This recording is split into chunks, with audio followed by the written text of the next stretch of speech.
क्योंकि बिना विश्वास भगति नहीं है, बिना विश्वास के भक्ति नहीं हो सकती। क्या खंबे में भगवान थे? खंबे में भगवान नहीं थे, लेकिन प्रहलाद जी को यह विश्वास था कि इस खंबे में भी भगवान है, और भगवान को उस खंबे में से ही निकल के बाहर आना पड़ा। क्यों? क्योंकि भक्त का विश्वास है कि इस खंबे में मैं हूं, और अगर मैं नहीं गया तो इस भक्त का विश्वास समाप्त हो जाएगा। इसलिए भगवान खंबे से भी बाहर निकल गए। विश्वास में रहिए कि गुरु जी ने कहा तो ये सत्य होगा, ये गुरु भक्ति है। शबरी मैया गुरु जी की बात मान करके और लगी भगवान का नाम लेने, लगी भगवान की प्रतीक्षा करने। और एक दिन ऐसा हुआ कि भगवान चले आए। जैसे ही भगवान आए, भगवान को दूर से आता हुआ देखा माँ ने। माँ शबरी सोचने लगी आज इतने वर्ष हो गए, ध्यान रखिएगा माँ युवा अवस्था में आई थी, लेकिन आज शबरी मैया वृद्ध हो चुकी हैं, बिल्कुल बूढ़ी हो चुकी हैं। इतने दिन प्रतीक्षा, लेकिन कभी उस धैर्यता में कमी नहीं आई। माँ शबरी एक दिन नहीं आती तो सोचती थी कोई बात नहीं, लगता है रास्ते में कहीं विलंब हो गया होगा, कल जरूर आएंगे। और ये करते करते पूरा जीवन बीत गया। एक दिन भगवान चले आए। माँ शबरी ने देखा इस आश्रम की तरफ आज तक कोई नहीं आया, आज कौन आ गया।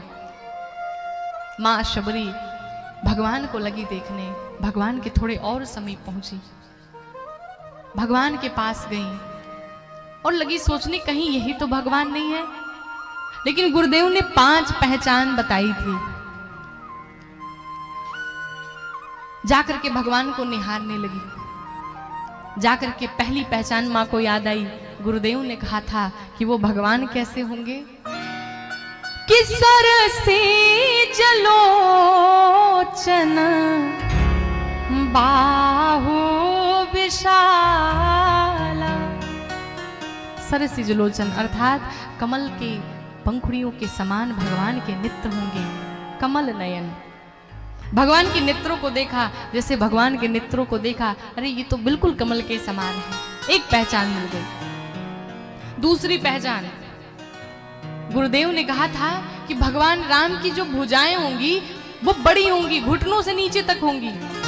भगवान राम के समीप पहुंची और कहा प्रभु अपने अपने भुजाओं को थोड़ा दिखाइए। कहा क्या करोगी माँ, तुम्हें देखना है। माँ शबरी ने भगवान की भुजाओं को देखा, ये तो घुटने से नीचे तक है। 2 पहचान मिल गई। याद आया गुरुदेव ने तीसरी पहचान अब क्या बताई थी, तो जटा मुकुट सिर उर बानमाला। तीसरी पहचान थी कि जटाओं का मुकुट होगा, जटाएं होंगी। तीसरा देखा, अरे तो तीसरी भी पहचान मिल गई। भगवान गुरुदेव ने कहा था कि वनमाल पहने होंगे। शबरी मैंने कहा प्रभु ये जो आप माला पहन रखे हैं इसको क्या कहते हैं, इसका क्या नाम है। भगवान कहते हैं इसका नाम वनमाल है। माँ को 4 पहचान मिल गई। माँ को याद आई 5वीं पहचान गुरुदेव ने क्या बताई थी। माँ सोच रही क्या बताया। अंत में याद आया कि श्यामा गौरा सुंदर 2 भाई। गुरुदेव ने कहा था कि वो अकेले नहीं आएंगे, वो 2 आएंगे, एक सांवला होगा एक गोरा होगा।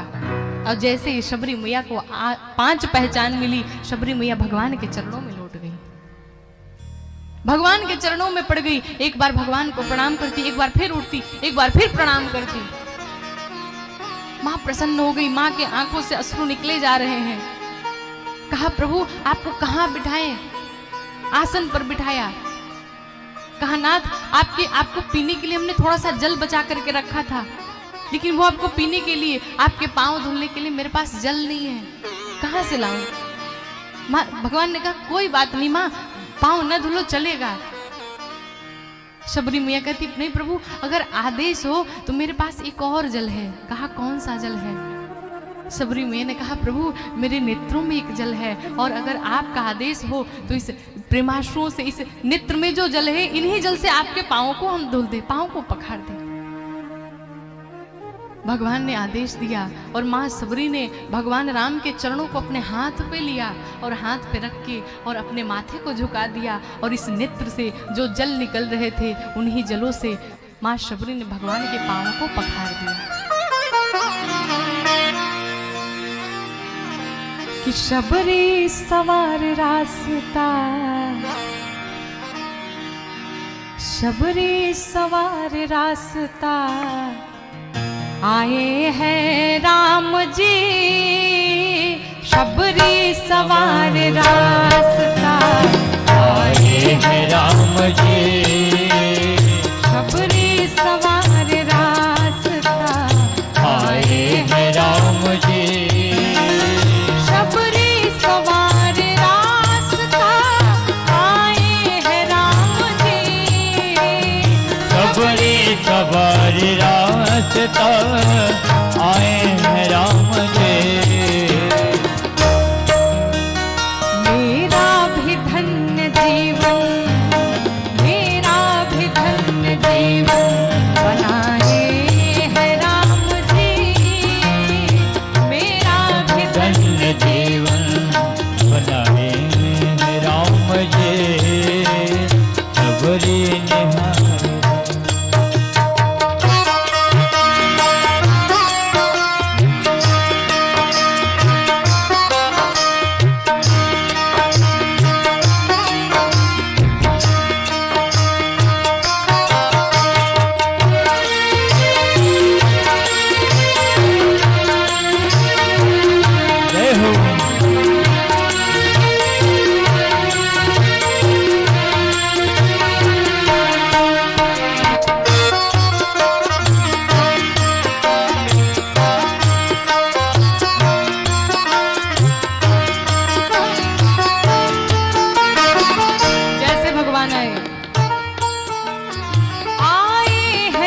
श्री राम जी चरणों में गिर पड़ी, आए हैं जब श्री राम जी चरणों में गिर पड़े, आए हैं जब श्री राम जी चरणों में गिर पड़े, आए हैं श्री राम जी चरणों में गिर पड़े, अश्कों से धो रही है, अश्कों से धो रही है, उठाए हैं राम जी, अश्कों से धो रही है, उठाए राम जी। जैसे भगवान आए भगवान के चरणों में पड़ गई, अपने नेत्र के अश्रुओं से प्रेम रूपी जो अश्रु निकल रहे हैं उन्हीं आंसुओं से भगवान के पांवों को धुलती है। माँ ने सोचा भगवान को बैठाना भी तो चाहिए, कब तक ये खड़े रहेंगे, बैठाना भगवान को माँ भूल गई। याद आया कि भगवान को बैठाना भी है। सुंदर बिछा के आसन बैठाया राम को, सुंदर बिछा के आसन बैठाया राम को, सुंदर बिछा के आसन बैठाया राम को, सुंदर बिछा आसन बैठाया राम को, यकंद मूल लाकर, यकंद मूल लाकर खाए हैं राम जी, यकंद मूल लाकर खाए हैं राम जी, सबरी नमोरे रात को।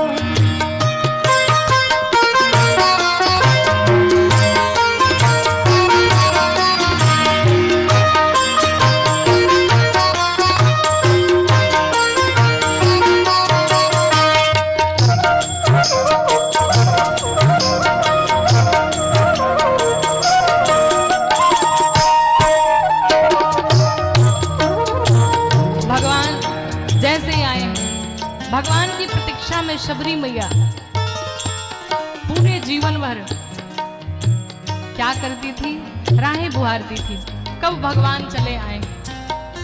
आंखों से अपने रोज राहें आंखें से अपने रो राहें निहारते, आंखों से अपने रो राहें बुहारते, आंखें से रोज आंखें बुहारते। और कांटे लगे न राम को, कांटे लगे न राम को, कोमल है पाँव जी, कांटे लगे न राम को, कोमल है पाँव जी, सबरी सवार रास्ता आए हैं राम जी, सबरी सवार रास्ता आए हैं राम जी, सबरी सवार रास्ता आए हैं राम जी, सबरी सवार रास्ता आए हैं राम जी है। शबरी सवार रास्ता आए हैं राम जी। माँ गदगद है, प्रसन्न है, आंखों से प्रेमाश्रु निकलते चले जा रहे हैं और उन आंसुओं से ही भगवान के कोमल कोमल पांवों को धुल देती है। माँ आसन पर बिठाती हैं, बेर चुन करके लाई थी, तो उन बेरों को शबरी मैया पहले स्वयं चखती हैं, फिर भगवान को खिलाती, कहीं कोई खट्टे ना रह जाएं। और भगवान की भक्ति देखिए, भगवान का स्नेह प्रेम देखिए। आज हम सब जात पात में लगे हुए हैं, ये छोटा, ये बड़ा, ये ऊंच, ये नीच। भगवान ने किसी से कोई भेदभाव नहीं किया। ये जितना भेदभाव ये सब हम लोगों ने बनाए रखे हैं।